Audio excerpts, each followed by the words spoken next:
Buenas tardes a todos, buenos días a algunos que sé que estáis al otro lado del charco y todavía son horas, eh, bueno, por aquello de que es antes del almuerzo se podría decir buenos días.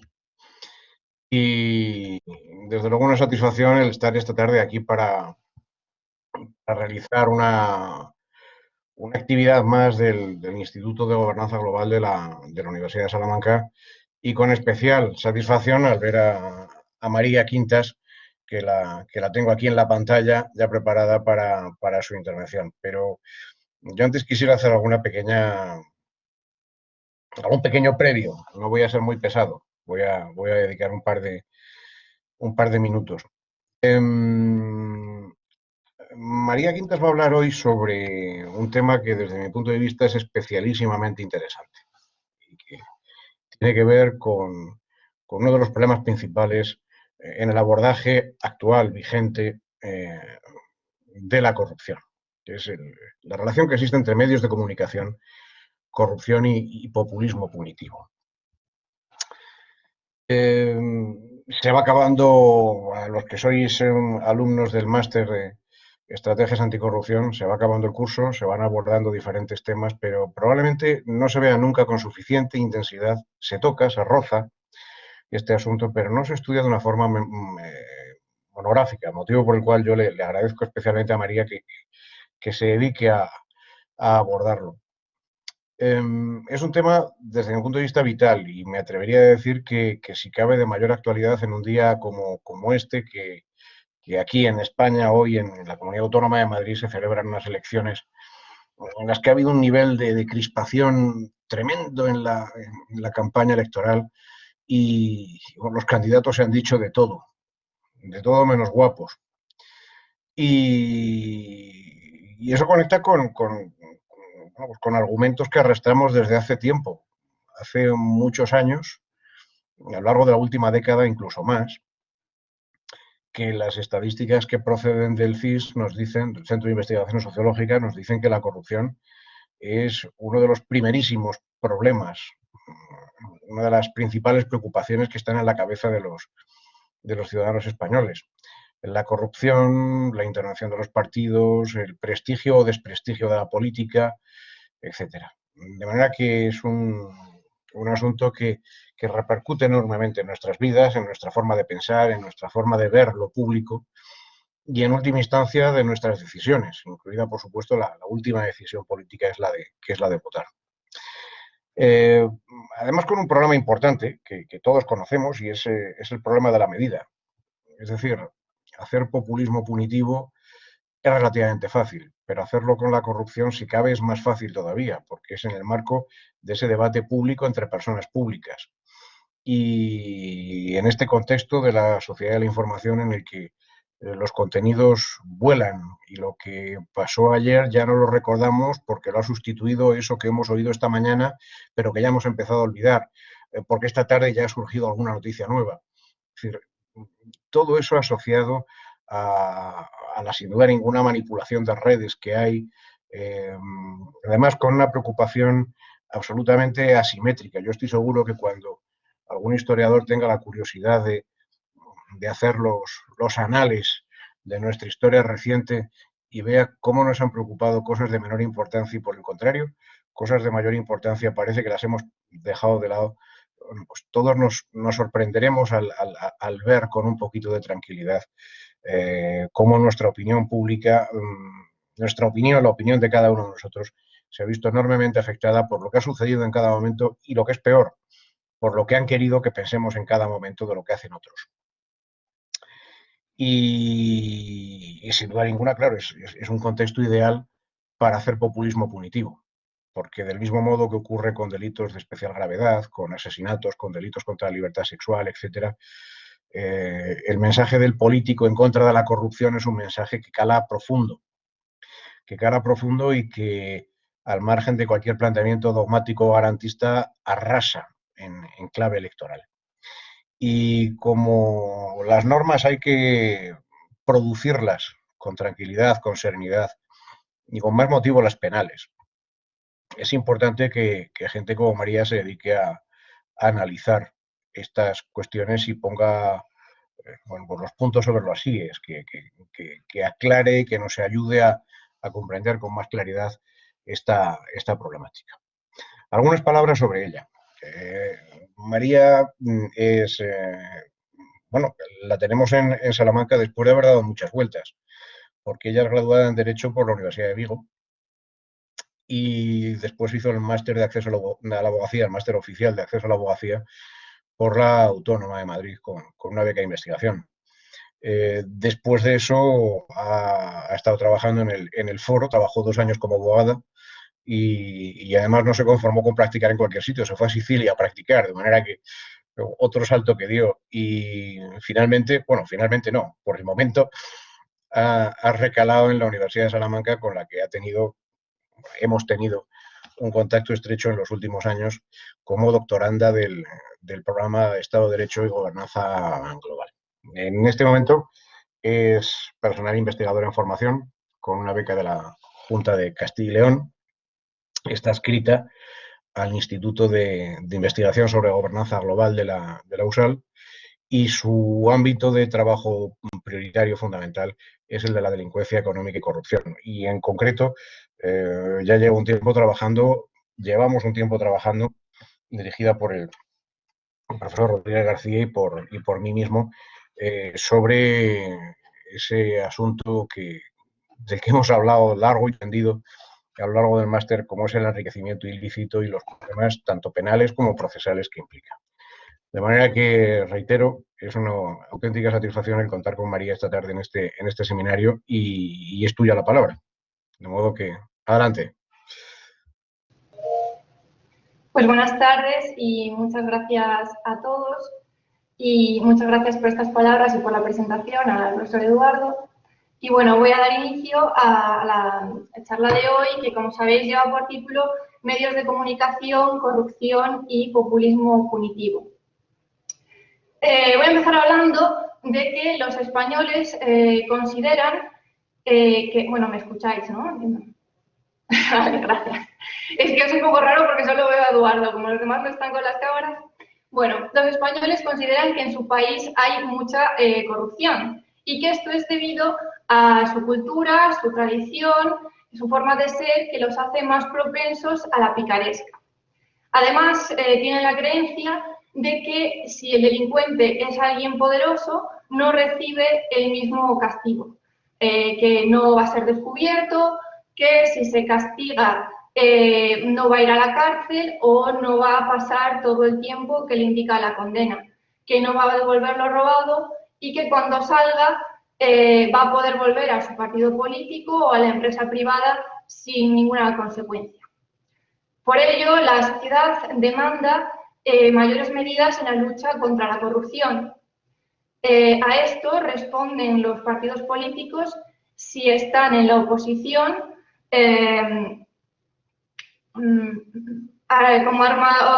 lanzándolo como arma arrojadiza contra quienes gobiernan y si están en el gobierno implantando reformas, sobre todo reformas del Código Penal. El objetivo del trabajo ha sido llevar a ver qué lleva a la sociedad a esa percepción tan alta de la corrupción y, en concreto, analizar si se cumple la hipótesis que vemos en la diapositiva, que viene a suponer que los medios de corrupción, los medios de comunicación plantean las demandas de la opinión pública y que después los agentes políticos, los partidos, se hacen eco de esas demandas para conseguir rédito político. Empezando por la percepción, aquí podemos ver el Eurobarómetro del 2019, es una encuesta que se realizó a los ciudadanos miembros de distintos países de la Unión Europea y en concreto en esta diapositiva vemos las respuestas que dan a la pregunta de si considera usted que la corrupción es un problema muy extendido en su país. España, un 94% de los ciudadanos encuestados responde que sí, que es un problema muy extendido, y esto la coloca en la cabeza de la tabla, junto con otros países como Grecia, Croacia y también Portugal, y muy por encima de la media europea que se sitúa en el 71%. En la otra parte de la tabla encontramos a los países nórdicos cuyos ciudadanos consideran que la corrupción no es un problema muy preocupante en su país. En todo caso, hay que tener en cuenta que el concepto de corrupción es muy amplio y que no sabemos qué están entendiendo los encuestados por el mismo. En la siguiente imagen lo que vemos es el índice que organiza la organización Transparencia Internacional, y en él no se encuesta a ciudadanos, sino a expertos y empresarios. Y los resultados son muy diferentes.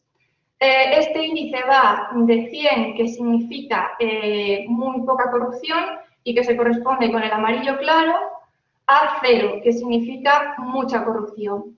Entonces, España se situaría de la mitad hacia poca corrupción, con un 62%, mucho más cerca de la media europea. Esto nos lleva a que cuando los encuestados son expertos y empresarios, la visión sobre la cantidad de corrupción en el país cambia bastante. Aquí se ven las respuestas a nivel mundial, lo que nos deja todavía en mejor posición.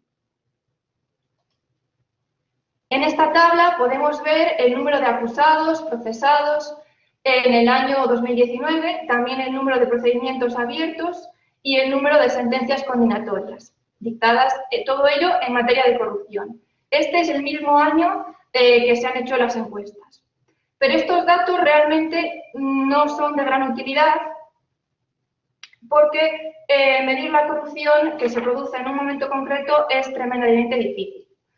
Para empezar, porque una de las características de la corrupción es que es un fenómeno que se mantiene en secreto. Los que participan, los corruptos, no quieren, ninguno de ellos está interesado en que salga a la luz. Quien nos gustaría que saliera es la sociedad, que somos las víctimas, pero la conocemos pues tiempo después que se produzca. Normalmente los casos que están ahora, que se están investigando o que se están enjuiciando, tuvieron lugar hace mucho tiempo.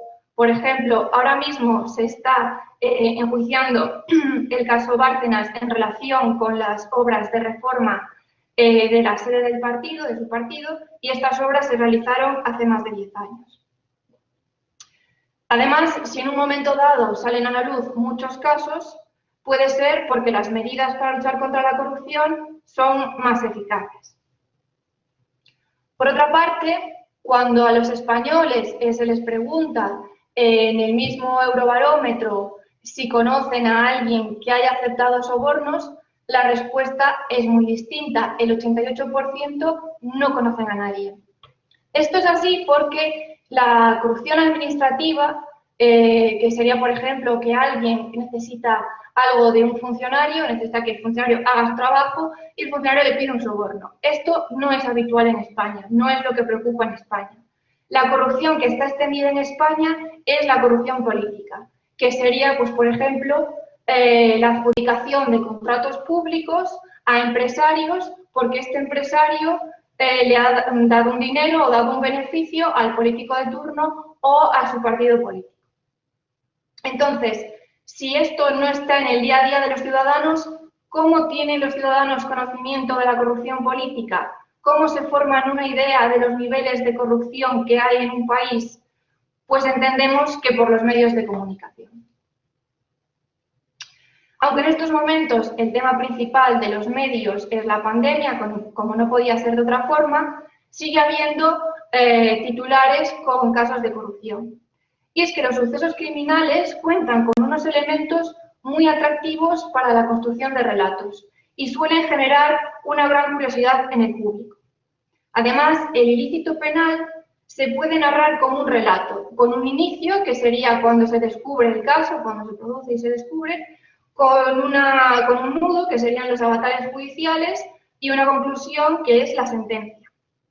Los medios de comunicación seleccionan acontecimientos del discurrir diario y los transforman en noticia. Y deciden la importancia que le otorgan y la forma en que van a tratarlos. Tal selección determina de qué va a hablar la gente. Es lo que se denomina agenda setting. Pero los medios no se limitan a exponer los hechos de forma neutral, sino que los valoran y opinan sobre ellos. Es lo que se denomina el encuadre. Además, en la formación de la opinión pública influye tanto lo que se dice como la forma en que se dice. Influye, por ejemplo, el número de veces que se repite una noticia, si estaba en portada, si abre los cabeceros, etc. Sin embargo, la relación entre las tres agendas no es tan simple como aparece en la imagen. Hay otros factores que intervienen. Los políticos necesitan a los medios de comunicación para difundir sus programas, sus opiniones y sus críticas, para que la sociedad las conozca. Y en ocasiones también quieren hacer ver que hay mucha o poca delincuencia dependiendo de la política criminal que quieran implantar. O también quieren dañar al adversario. Además, no podemos olvidar de que los medios de comunicación son empresas privadas, con sus propios intereses, con accionistas, que también son accionistas de otro tipo de empresas, y que viven de los anunciantes, y que tienen diferentes tipos de conexión con el poder público. Por ejemplo, en no pocas ocasiones reciben dinero público, por ejemplo, en forma de publicidad institucional o de subvenciones, lo que vemos sobre todo en las comunidades autónomas con lenguas cooficiales. Es más, los corruptos son conscientes del poder que tienen los medios de comunicación y tratan de influir en la opinión pública, tratan de tenerlos de su parte. Es por ello que los medios de comunicación seleccionan las noticias sobre corrupción y le dan una importancia y un enfoque diferente según sus intereses ideológicos y empresariales. Además, existen grupos de opinión que tienen la capacidad y el interés en influenciar la agenda política y la agenda pública. Por ejemplo, podrían ser los grupos de presión, como en su momento fueron los afectados por las preferentes. Aunque bueno, es claro que quien tiene más poder tiene más facilidades para fijar la agenda pública. Por otra parte, afirmar que lo que sale en los medios influencia al 100% la percepción pública de lo que se habla y de lo que preocupa a la población supondría olvidar otros factores que tienen mucha influencia en cómo se perciben las noticias por la gente. Hay factores tanto internos como externos que son decisivos. Dentro de los internos, pues contaría la educación, las experiencias vitales de la persona, sus valores, y dentro de los externos, pues las ideas que le transmita a su entorno, la opinión que tenga el entorno, por ejemplo. Pero es que además la gente normalmente busca información en los medios de comunicación con los que siente una afinidad ideológica. Busca la confirmación de ideas preconcebidas que ya tenía sobre un tema. También hay que añadir que la opinión pública no siempre actúa de la misma forma. En ocasiones cede fácilmente ante informaciones sesgadas y en otras opone resistencia ante campañas bien orquestadas. Lo que está claro es que los medios son buenos diciendo sobre qué debe hablar la gente, pero no tan buenos diciéndole a la gente qué tiene que pensar de estos problemas. Entrando ya propiamente en el tratamiento que los medios dan a los casos de corrupción, por una parte hay que decir que la corrupción vende. Cuando en 2013 salieron los casos de Bárcenas y de Urdangarín, los principales periódicos del país, que podemos decir que son El Mundo y El País, aumentaron sus ventas.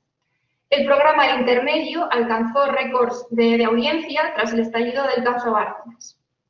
Para hacer los casos más atractivos para el público, los hechos se simplifican, señalando buenos y malos, se magnifican, se nombran a los encausados por sus motes, como el cabrón, el bigotes, y llega a dar la sensación de que prima más el seducir a la audiencia que el informar. Yendo a casos concretos, Salomé Solá Morales y Ricardo Rivera estudiaron el tratamiento mediático del caso Bárcenas en los primeros meses de su estallido, allá por 2013. El tratamiento que le dieron los periódicos del País y El Mundo en concreto. Y llegaron a las siguientes conclusiones. Ambos periódicos proyectaron un mensaje centrado en personajes concretos, sobre todo Bárcenas, dejando de lado el sistema de financiación irregular del que se le acusaba. Resulta difícil encontrar una mención a las empresas que financiaron irregularmente al partido. omitiéndose de esta forma la relación entre empresas y corruptos o entre empresas y políticos. Tampoco se mencionaba la sociedad, lo que puede dar a entender que son delitos sin víctimas. En buen número de ocasiones, los partidos políticos fueron descritos como todos corruptos en general. Se omitió un pronunciamiento sobre las causas del fenómeno. No se profundizó ni se investigaron las causas o los motivos de por qué hay corrupción en España. Por otra parte, Palmira Chavero realizó un estudio sobre el tratamiento en diversos periódicos del caso Gürtel, desde que sale a la luz, allá por 2009, hasta 2011. Y la conclusión a la que llegó, de forma muy simplificada, es que los medios sacan a la palestra los casos de corrupción cuando afectan al partido adversario. El País da mucha cobertura de Gürtel porque afecta al Partido Popular, con el que no se siente tan cercano ideológicamente. Y a la inversa, en los partidos más afines al Partido Popular, ABC y El Mundo, intentan contrarrestar esta posible erosión del PP con la asociación de políticos-corrupción. Todos los políticos son corruptos. Y con el tratamiento que le dan a casos de corrupción en los que se han visto implicados los políticos de otro signo. Es decir, los medios no actuaron como cuarto poder defendiendo la democracia, la transparencia, el buen gobierno, sino que defendieron a su partido afín, atacando al adversario. En cuanto a la población, diversos estudios apuntan a un antes y un después en cómo percibe la corrupción y cuánto le preocupa desde la crisis económica del 2008. Antes de la fecha había corrupción y había noticias de corrupción, pero no parecía importar tanto a la población. En la gráfica vemos los principales problemas de la sociedad, algunos de ellos, y su evolución en el tiempo. Y vemos como cuando el paro y la economía escalan posiciones entre las principales preocupaciones de los españoles, allá por 2007, poco después los acompaña también la corrupción. Y es que la mala situación económica provocada por la crisis y el paro, junto con las medidas del gobierno de austeridad y recortes y los continuos titulares en los medios de comunicación sobre casos de corrupción, a lo que podemos añadir la tradicional desconfianza de los españoles en los políticos, llevaron a la indignación ciudadana y también a buscar culpables. Los ciudadanos llegaron a la conclusión de que estaban como estaban por la corrupción, por el despilfarro y por la ineficacia de los gestores. Bueno, permítanme aquí hacer un inciso en este punto porque entiendo que igual se preguntan cómo es que, habiendo superado la crisis de 2008, pues se entiende que se superó sobre el 2014, la percepción de la corrupción en España, que veíamos en las primeras gráficas en encuestas de 2019, sigue siendo tan alta. Villoria Mendieta lo ha estudiado y vino a concluir que la preocupación por la corrupción se está independizando de la preocupación por la situación económica. Además, en el Eurobarómetro se le preguntaba también a los ciudadanos si alguna vez tenían que ir ante un funcionario a alguna gestión pública, si consideraban aceptable hacer un favor, dar dinero o dar un regalo a ese funcionario para que los atendiese. Y como vemos, en España es uno de los países en los que estas conductas se consideraron mayoritariamente como inaceptables. Es decir, se ha creado un marco de rechazo frente a las conductas corruptas, que nos sitúa a la cabeza de Europa. Esto ha de valorarse ciertamente de una forma muy positiva. Bueno, volviendo a la crisis y a la crispación social, ¿qué hicieron los políticos ante esta situación? Pues además de acusarse unos a otros, legislar, reformar el Código Penal, porque es siempre la medida más vistosa de cara a la galería. El término populismo punitivo fue acuñado en 1995 por Anthony Bottoms y hace referencia a la utilización por parte de los políticos del derecho penal con el fin de aumentar su rédito electoral. Y normalmente se traduce en contentar a la opinión pública mediante el endurecimiento de las penas, la introducción de nuevos delitos y la relajación, por así decirlo, de las garantías procesales. La acción política en materia penal permite a los políticos reforzar su poder y legitimidad y mandar el mensaje a la población de que están atentos a los problemas y que le dan una respuesta. Pero en política todo hacerse de forma inmediata. Y la inmediatez impide ver, impide analizar y estudiar las causas de los problemas y las consecuencias, bueno, las soluciones más apropiadas. Medidas orientadas a reducir las oportunidades de que se produzca corrupción, potenciar la rendición de cuentas por vía extrapenal, como puede ser en el derecho administrativo, o exigiendo responsabilidades políticas, por ejemplo, en comisiones parlamentarias o dentro de los propios partidos políticos, o dotar de recursos a quienes investigan y enjuician, podrían ser medidas más eficaces, pero suponen un desembolso de dinero en el corto plazo y unos resultados que se verán en el largo plazo. Sin embargo, la reforma penal es en principio más económica y produce titulares de forma inmediata. A veces basta incluso con enunciar que se va a reformar para calmar y contestar a las masas. Es decir, se hace un uso simbólico del derecho penal. Ejemplos de populismo punitivo se han estudiado ampliamente en España en relación con las reformas de 2000 y 2003.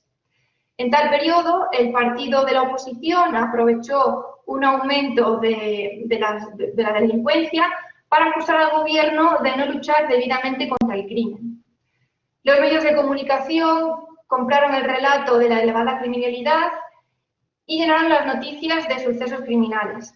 A su vez, en aquella época tuvieron lugar una serie de delitos muy graves, algunos cometidos por menores y otros en los que las víctimas eran menores, y todos ellos también fueron tratados de una forma muy amplia, muy extensa por los medios de comunicación. Esto llevó a que el gobierno promoviera una serie de reformas para calmar a la opinión pública.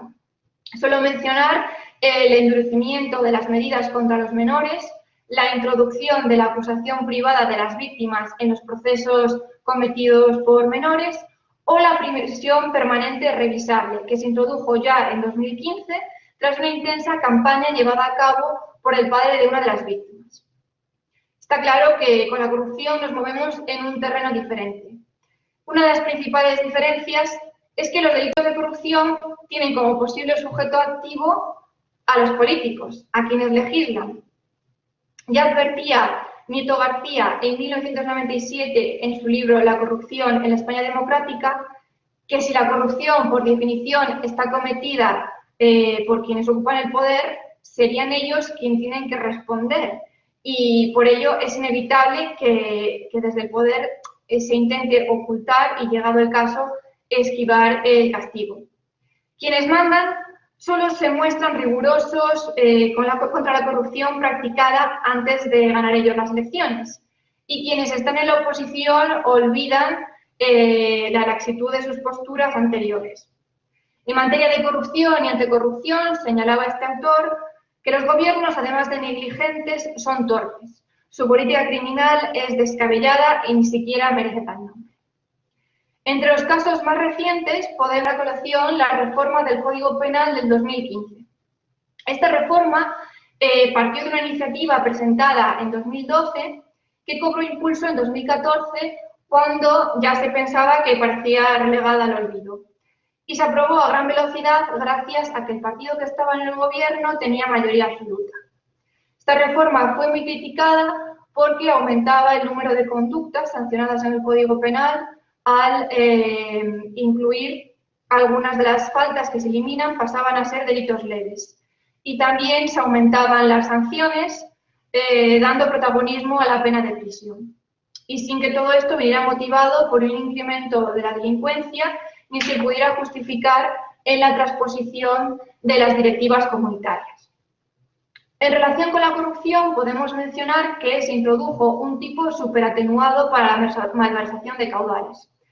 Pero el supuesto que más claramente ejemplifica la deriva populista o simbólica es la introducción del delito de financiación ilegal de partidos políticos. Este delito venía a cubrir una laguna legal y su introducción fue valorada de forma muy positiva por la doctrina. Pero al analizarlo en profundidad, pues bueno, o ni tan en profundidad, empezaron a surgir las críticas. Este delito eleva a la categoría de sanción penal unas conductas que ya estaban sancionadas por la legislación administrativa, pero no eleva todas las conductas administrativas, ni las más importantes. Sanciona la financiación privada directa de los partidos políticos, pero no las condonaciones de deuda, que es una operación muy habitual con las entidades de crédito, tampoco las operaciones asimiladas a la donación, como un tercero que asuma los gastos, las donaciones de inmuebles o las donaciones a fundaciones vinculadas a partidos políticos. También hay que decir que este delito parte de la regulación administrativa a la que se remite y a la que copia en parte y no requiere ningún elemento más grave que lo distinga con esa legislación administrativa que copia, de forma que se solapan y la legislación administrativa queda sin contenido. Además, el tipo básico no se sanciona con pena de prisión y el tipo de agravado, que sí lo hace, exige que la cantidad supere el medio millón de euros. Esta cantidad es 10 veces superior a la exigida en la normativa administrativa y muy superior a la establecida en países de nuestro entorno. Es una pena baja en comparación con la de otros tipos penales que se venían aplicando en este supuesto. Tampoco se sanciona la contabilidad irregular y participar en organizaciones o estructuras cuya finalidad sea la financiación irregular de los partidos políticos tiene una pena superior que la propia financiación irregular. Esta regulación defectuosa e incompleta no contestó a la doctrina, puede que sí a la sociedad. La doctrina la calificó de regulación más simbólica que efectiva. Por ejemplo, Antonio María Jabato Martín señala que da la impresión de ser una regulación improvisada, hecha para salir del paso e intentar neutralizar las repercusiones mediáticas y sociales de los casos de corrupción que estaban en los medios de comunicación. Consecuencias. El populismo punitivo conduce a la ineficacia, al ocultamiento de los verdaderos problemas, a la politización electoralista de la justicia penal, al traslación de responsabilidades del poder político al poder judicial para intentar solucionar los problemas sociales. Todo ello a la larga conduce a la desafección de la ciudadanía que deja de confiar y al desprestigio del sistema de justicia. En conclusión, en este trabajo no se ha tratado de dar soluciones a todos estos problemas, que sin duda son muy graves, sino simplemente de plantear una reflexión de relación que hay entre los medios de comunicación y las reformas penales.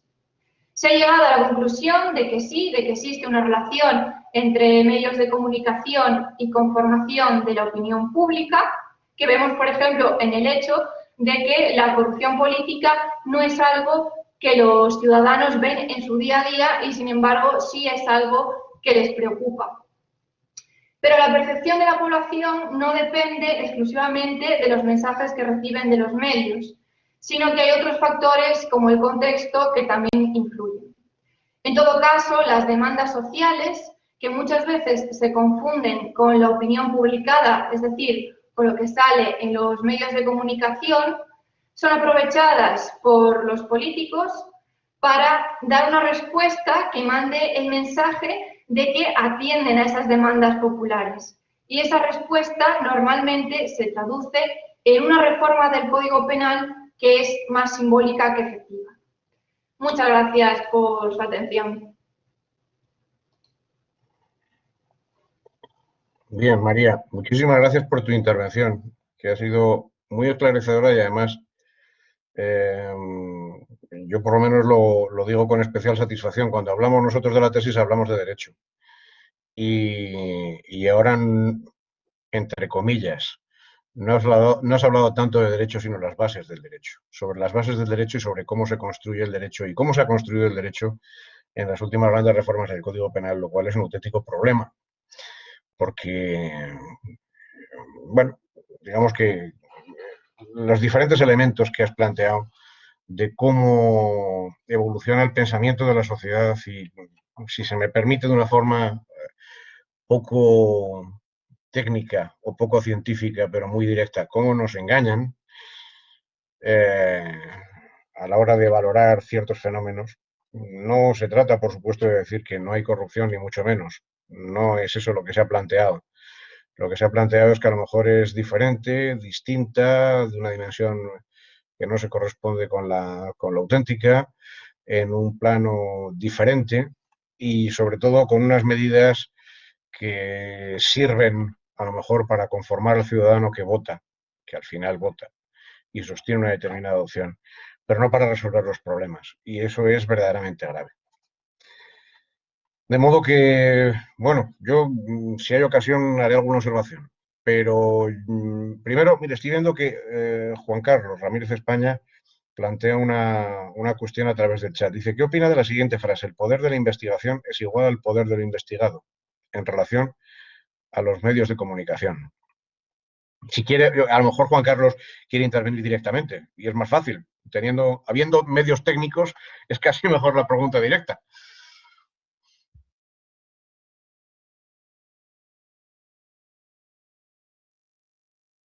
Pero parece que no se anima.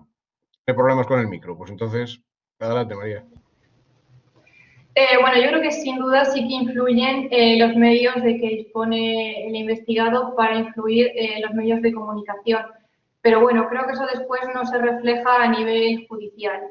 Igual en el pasado sí era así, pero recientemente estamos viendo casos como la investigación de Iñaki Urdangarín, que igual en otra época no hubiera sido posible y hoy es una persona juzgada y condenada. Entonces, quiero creer que a nivel judicial eso no influye tanto. A nivel de los medios, pues es interesante eso, ver cómo se ha estudiado que no se mencionan tanto las empresas que dieron la financiación ilícita a los partidos y se centró más en buscar personas en concreto para decir esto no es un caso del partido, es un caso de personas y no es tan fácil.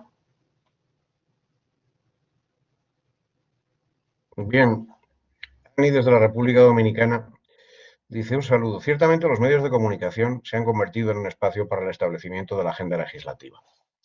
En mi país tenemos unos años intentando modificar el Código Penal y en los próximos días los congresistas revisarán las 5 estrellitas de corrupción previstas, solo porque en el fin de semana las redes sociales, la población y los medios se hicieron eco del tema. Bueno, más que una pregunta, parece como una corroboración precisamente de lo que estamos hablando, que es ese poderío de los medios de comunicación y la capacidad de influencia que se tiene. Ya no sé si quieres hacer algún comentario. Sí, que se ha visto que no es algo exclusivo de España, es una tendencia a nivel global. Sí, sí, los medios son súper importantes y bueno, ahora las redes sociales parece que, bueno, al final no están tan influidas igual por empresas, pero bueno, sí que hay también muchos intereses económicos detrás. Dice Miguel, buenas tardes, quisiera saber qué opina la expositora sobre la problemática también existente con los medios de comunicación que generan juicios paralelos en escándalos de corrupción que pueden terminar afectando la decisión del juez o del jurado. Los juicios paralelos. ¿Hasta qué punto puede ponderarse el derecho a la libertad de expresión e información en pro de la legitimación judicial y la imparcialidad? Es decir, ¿qué hacemos con los juicios paralelos? ¿Qué opinión tiene sobre los juicios paralelos? ¿O qué influencia tienen? Sí, está claro que los jueces también son personas, también ven los medios de comunicación, pero bueno, yo creo que debemos confiar en que tienen una educación sólida en la judicatura y que deberían abstraerse de eso que están viendo en los medios de comunicación y centrarse en las pruebas que sí tienen. Lo que también es muy preocupante es lo que le va a pasar a esos penados que han sido, bueno, que toda España, o bueno, todo el mundo conoce su cara cuando salgan, porque la reinserción va a estar muy complicada. Por ejemplo, a los chicos de la manada, a ver quién les va a querer dar trabajo después.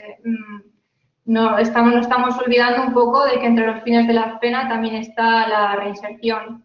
Sí, es un problema muy grave, pero la libertad de expresión o la libertad de prensa más bien tiene que primar. Lo que pasa es que una cosa es la libertad de prensa y otra cosa es lo que hacen algunos medios que recrean, que transgiversan la realidad para que sea más vendible. Eso ya es otra cuestión.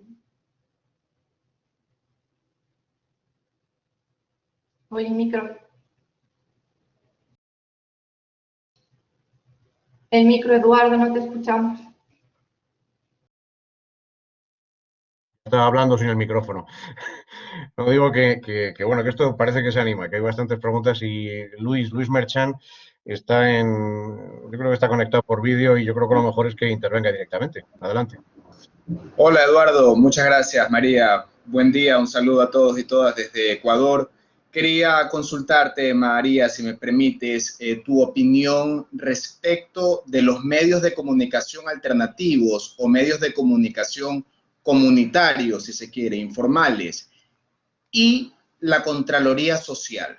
Porque, en efecto, en relación a tu exposición, tomando en cuenta que los medios de comunicación responden a intereses de clase o a intereses políticos, y que el tema de corrupción ha sido también tratado con una connotación política para perseguir en su momento, si se quiere, ¿qué opinión te merece estas alternativas de la Contraloría Social con estos otros medios de comunicación también alternativos? Gracias.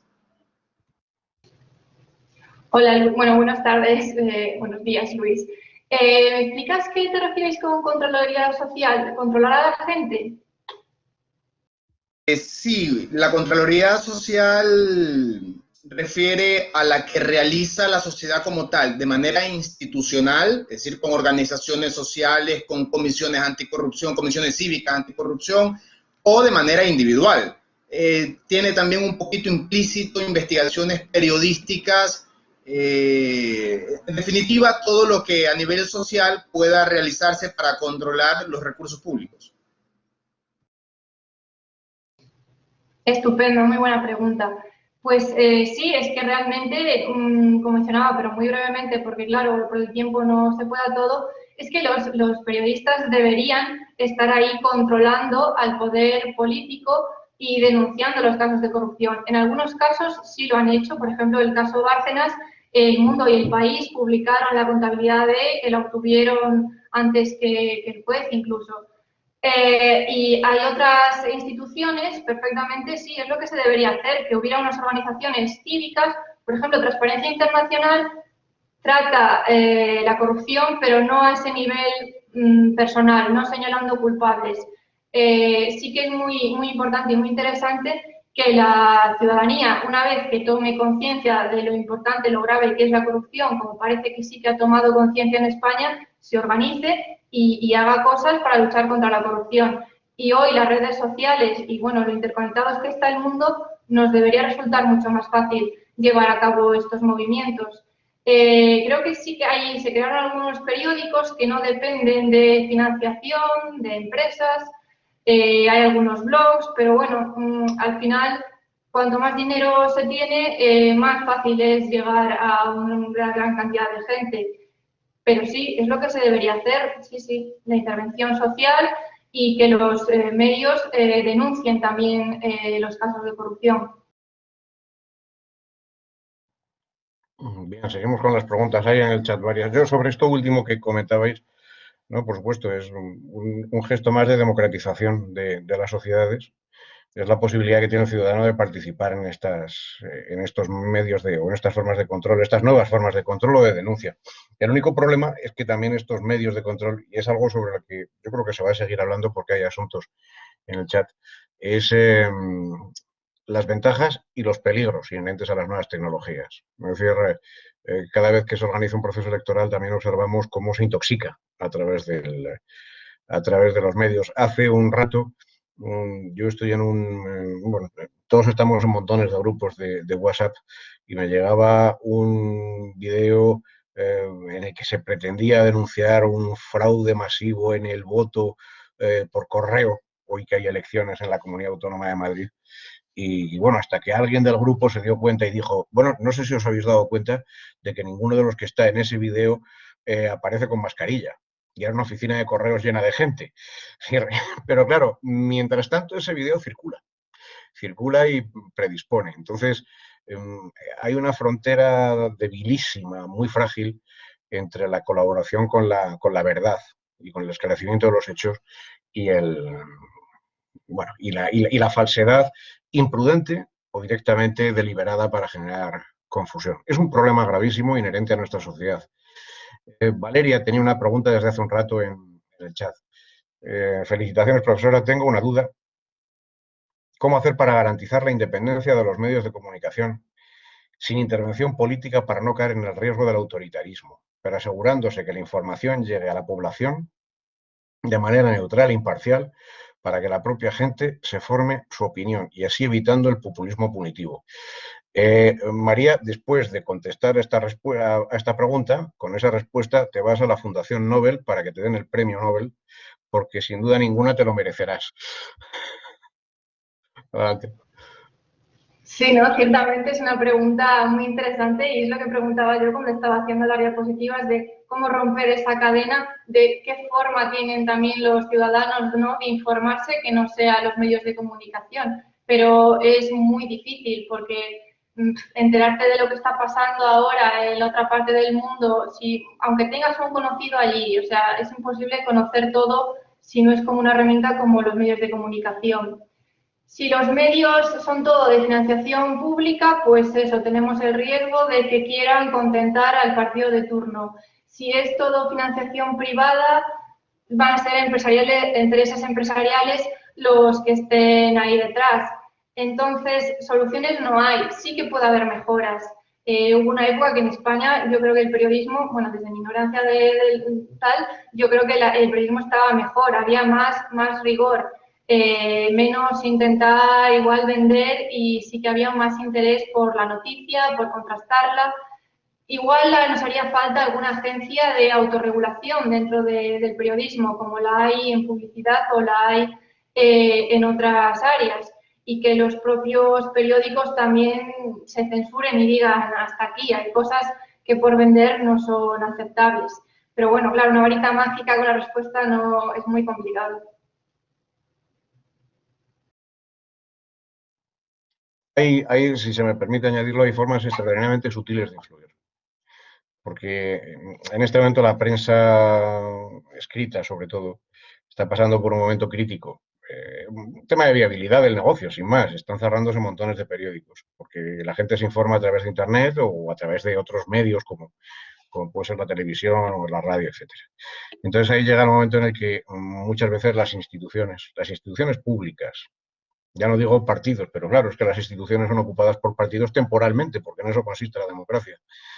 Las instituciones financian mucha publicidad, muchísima publicidad, y viceversa, y viceversa.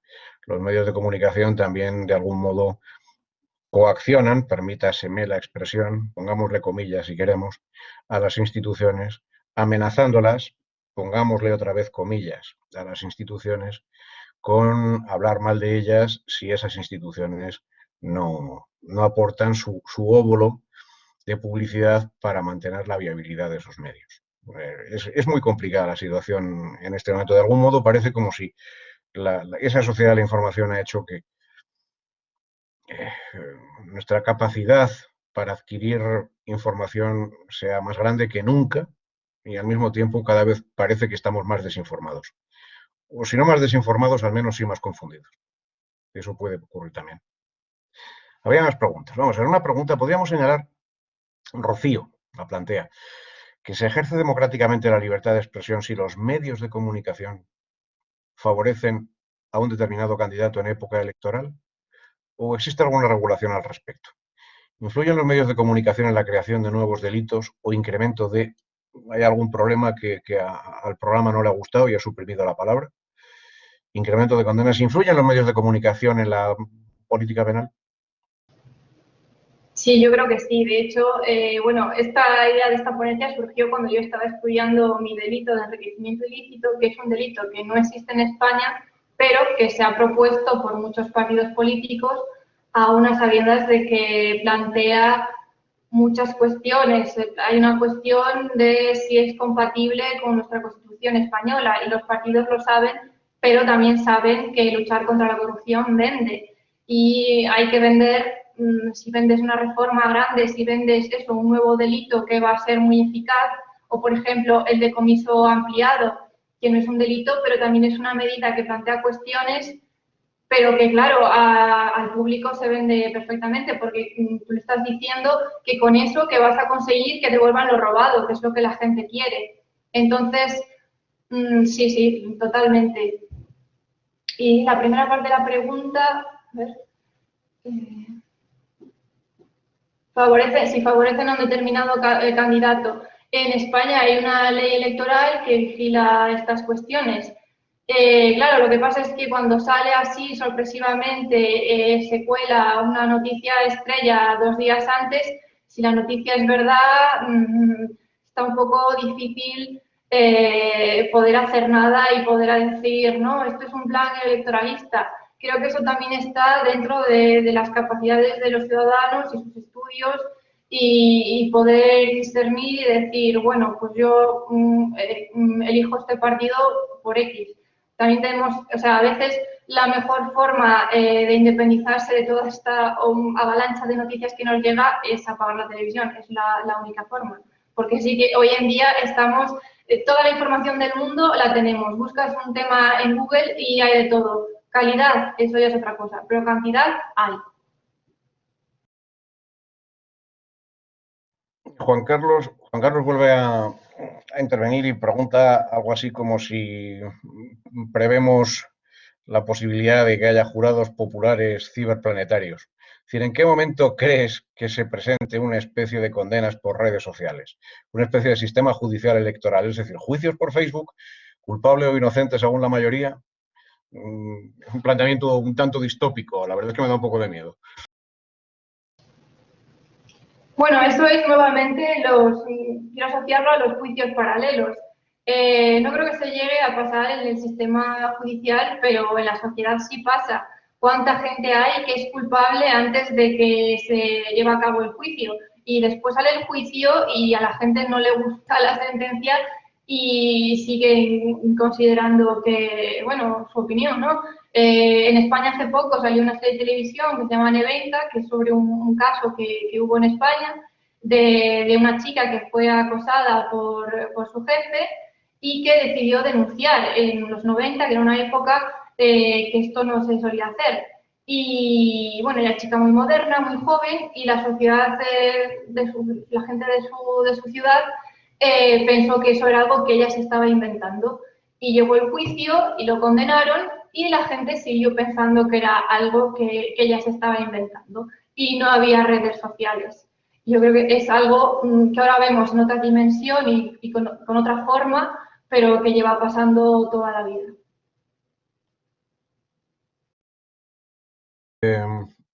Bueno, Emerson, más que plantear una pregunta, bueno, somete a la consideración general un factor más que ha estado sobrevolando durante toda la sesión, que son las fake news. Es decir,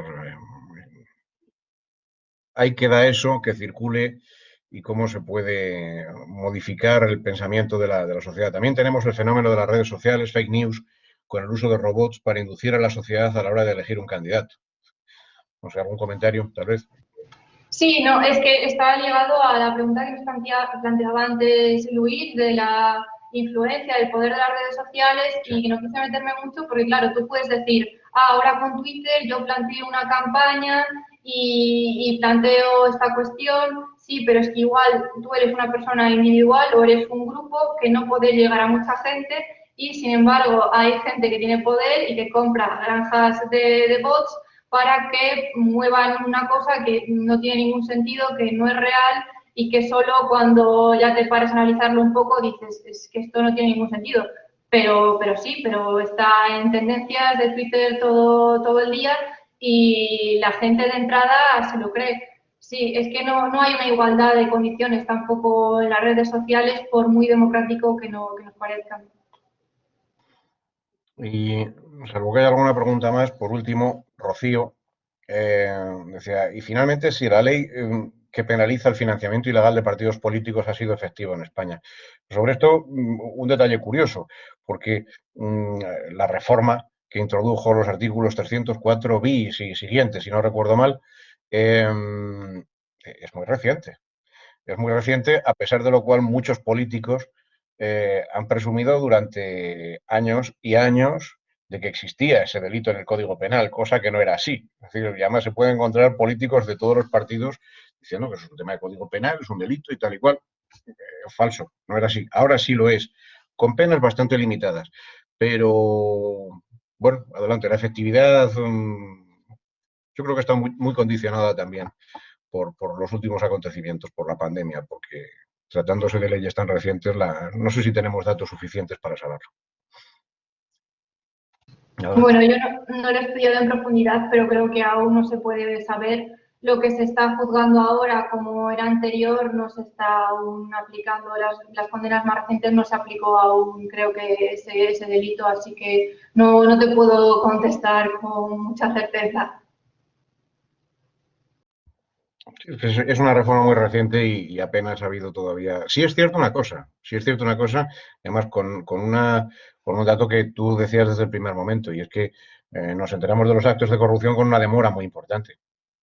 Y sí es verdad que en los últimos tiempos, salvo los vacuna gates, los políticos que se vacunaban antes de lo que debieran, convirtiendo el concepto de inmunidad de rebaño en una cosa muy distinta, por razón del borrago. Lo cierto es que en los últimos tiempos no se ha hablado de problemas de esa naturaleza, lo cual no significa que no los haya, pero sí es verdad que durante unos cuantos años en uno y en otro partido se habla mucho del asunto y parece que en los últimos tiempos no aparenta ser un problema tan grave. Bueno, tenemos una última pregunta, si quieres contestarla, tenemos ocasión. Sergio Manuel Martins dice, en Brasil la legislación electoral prevé una sanción político-administrativa de inelegibilidad durante 8 años por abuso de los medios de comunicación en las elecciones. Creo que es una cuestión de naturaleza política y no penal. Es una cuestión de naturaleza política y no penal el establecer normas de este tipo, de abusar de los medios. Yo de antemano creo que a lo mejor es una cuestión de los medios si se dejan abusar o no. La verdad es que lo desconozco, no sé cómo se está aplicando, me entran dudas porque al final es como el tema de tráfico de drogas y demás. Al final los delincuentes, bueno, los poderosos, digamos, el que tiene el dinero siempre va por delante y siempre va a encontrar la forma de esquivar la ley. Si es realmente efectiva, estupendo. Sí, por supuesto que hacen falta controles políticos. Hace falta también una exigibilidad de responsabilidades políticas.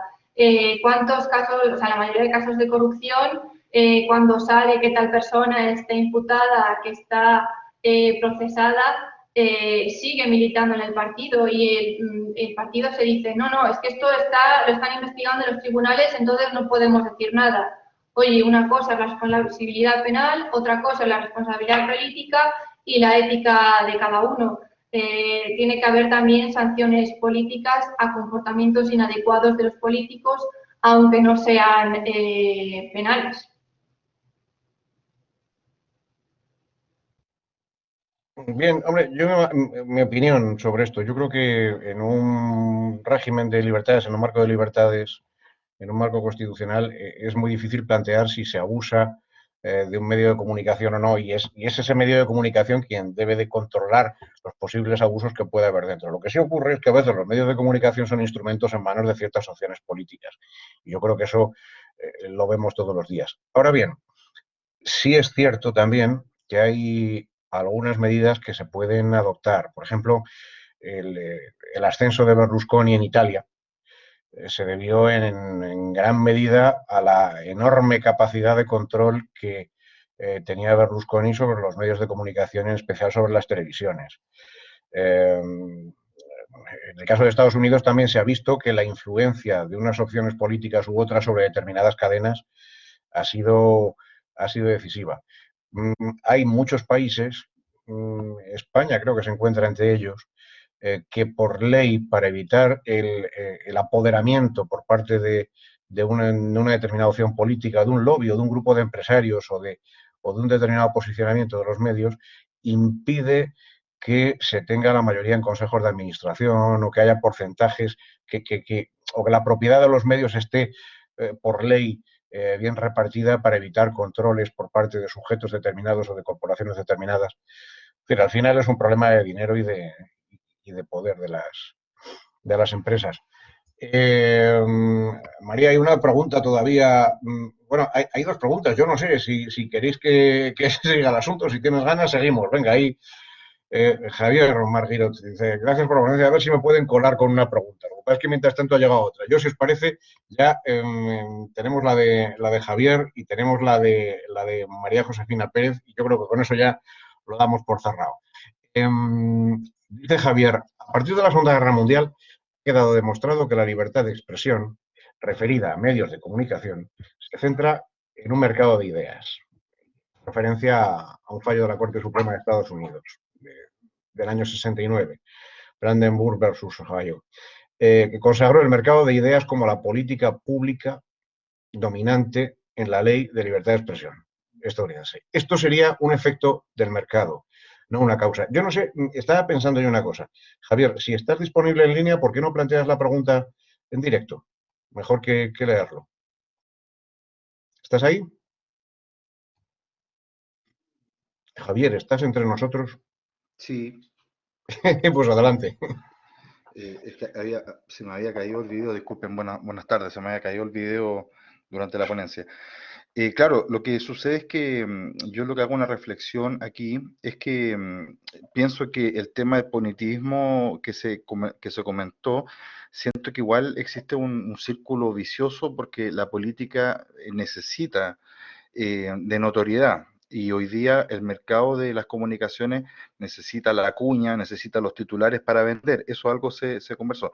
Entonces, ¿cuáles serían las medidas no políticas? Porque esa respuesta inmediata desde la política que busca también notoriedad es por el efecto del mercado también de los votos, de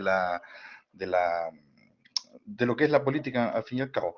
Y la otra consulta que te quería hacer, bueno, la primera sería esa, de cuáles serían unas medidas no políticas ya para luchar contra la corrupción. Y lo segundo es qué opinión les merece esta capacidad de Estados Unidos de ser la policía mundial, donde su política de persecución de la corrupción por todos los medios que puedan haber. Si tú ocupas hoy día Google para hacer una corrupción, Estados Unidos te podría perseguir. Pienso, por ejemplo, en lo que pasó en la elección donde Sarah Palin se lo acusó de haber utilizado su correo de Google para tomar decisiones políticas cuando era gobernadora de Alaska. ¿Esa qué opinión te merece? Porque los casos de corrupción en Brasil, o qué sé yo, lo que pasó en la FIFA, todo esto lo persiguió Estados Unidos porque se utilizaron dólares, porque hubo reuniones en algún lugar donde ellos tenían asuntos Estados Unidos, y entonces eso los convierte ya en la posibilidad de perseguir un delito a nivel mundial. Esas dos consultas te quería hacer. Y gracias, está muy bien tu exposición. Muchas gracias y buenas tardes. Bueno, respondo primero a la segunda. Claro, que al final que Estados Unidos intervenga alrededor del mundo o donde quiera prácticamente es una cuestión más geopolítica que otra cosa. Es una cuestión de que tiene poder y puede hacerlo, y ese poder en parte se lo damos el resto de estados al permitirle hacerlo. Y supongo que vienen de cosas económicas de si no me dejas, pues yo dejo de vender aquí, dejo de comprar tu producto y entonces hundo tu economía, porque realmente tiene ese poder, es una potencia. Si fuera otro estado, igual no era tan fácil. Supongo que cuando lucha contra la corrupción en X cosas es porque al fin le interesa. No me creo que Estados Unidos quiera que su principal preocupación sea que todo el planeta esté libre de corrupción. Su interés son defender sus intereses. Entonces, un poco más. Y la primera pregunta, medidas no políticas para luchar contra la corrupción. no políticas, pues supongo que tendrán que partir de cada uno. Si quitamos lo que sería lo jurídico de la corrupción, parece que queda lo ético, ¿no? El comportarse como te debes comportar.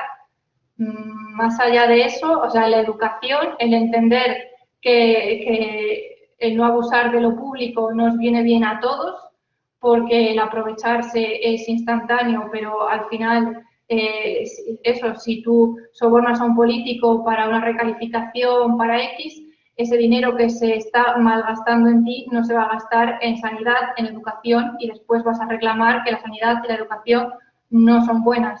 Si no son políticas, medidas contundentes, nos tendremos que fiar de la moral de la gente.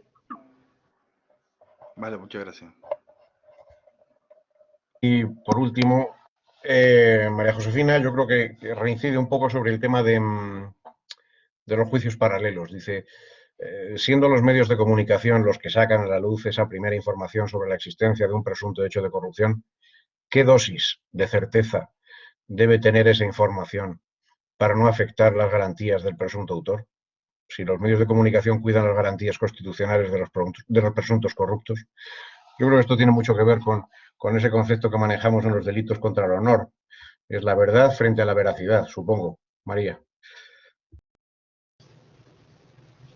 Hombre, queremos partir de que los medios tienen unos mínimos de ética, de profesionalidad, de que contrastan las informaciones, que después se ha visto que muchas veces no lo hacen, pero tendrán que tener unas pruebas. Y yo creo que en casos de corrupción se cuidan más, que si igual fuera un caso de una persona X que solo va a salir un día, porque al final es eso, los casos de corrupción. Si afectan a un partido, los medios más afines a ese otro partido lo van a investigar, le van a dar vueltas y parece que al final eso, las garantías va a estar entre cómo se relacionen entre los medios afines a unos y afines a otros.